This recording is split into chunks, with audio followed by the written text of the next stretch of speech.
Olha, nos últimos tempos o Brasil tem tido uma diplomacia muito focada em biocombustíveis, a chamada diplomacia do etanol, que em 2007, 2008, 2009 mudou um pouco com a descoberta de grandes reservas de petróleo. Acho que existe hoje uma certa complexidade maior, quase que uma incompatibilidade entre um discurso pela diplomacia dos biocombustíveis e, por outro lado, uma grande ênfase do governo no desenvolvimento do pré-sal, do petróleo. Então acho que hoje o grande desafio do Brasil é tentar resolver um pouco esse dilema desses dois focos. Sem dúvida, o mercado de energia ele oscila muito, né? Então é normal guerras ou sanções econômicas, enfim.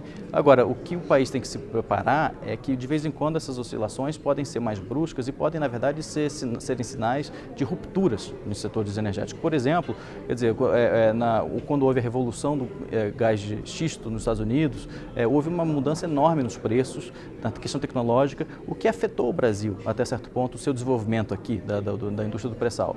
E agora a grande questão é até que ponto o desenvolvimento de energia limpas pode criar uma nova ruptura, deixando o setor de petróleo quase que obsoleto, né? Então isso é a grande questão que se tem agora. Então o mercado, a política internacional, ela afeta o mercado de forma conjuntural, é natural, por definição isso ocorre, mas também de forma estrutural. Então é importante a gente tentar ver aí quais desses acontecimentos são, na verdade, sinais de que algo mais duradouro está acontecendo. Olha, mapeamento de risco é comum, muitas empresas internacionais, multinacionais fazem, alguns governos fazem, óbvio, os Estados Unidos faz bastante, outros governos também fazem. O Brasil tem um instrumental para fazer, quer dizer, tem recursos, mas acho que falta coordenação, uma coordenação de fazer esse mapeamento, que acho que há no Brasil excesso de informação, há centros de excelência, tanto no governo como Itamaraty, IPEA, entre outros, quanto na academia também. Acho que falta um esforço para tentar condensar isso tudo numa visão de mundo e de cenários. Então, a Operação Lava Jato vai ter uma importância fundamental, não só para a política e economia brasileira, mas para a presença do Brasil no exterior. Durante décadas, a presença do Brasil no exterior, principalmente na região, se deu pela via energética. Grandes projetos de energia com o Paraguai, com a Bolívia, etc. E os players dessa diplomacia energética foram players estatais, Petrobras, Eletrobras, financiadas pelo BNDES e algumas grandes construtoras.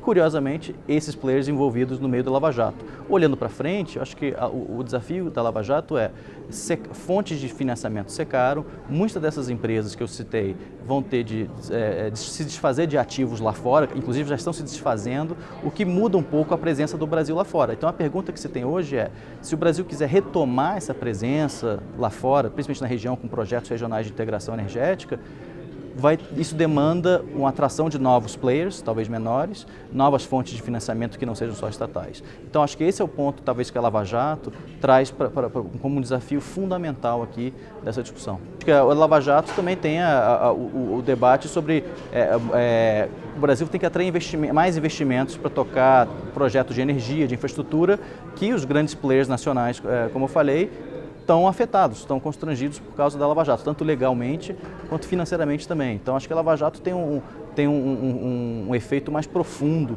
de longo prazo, tanto domesticamente, na economia e na política, quanto na posição internacional no mundo.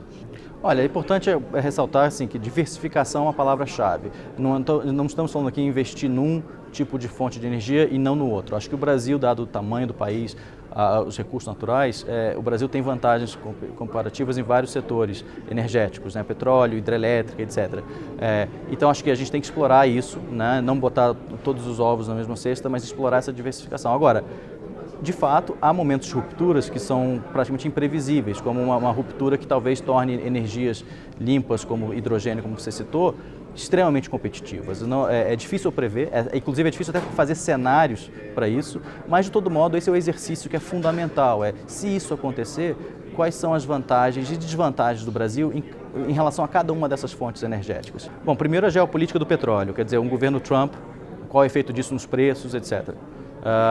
Segundo, desenvolvimento de tecnologias limpas e tentar inserir o Brasil no cerne desse desenvolvimento com as potências que hoje lideram a inovação na área de tecnologia limpa.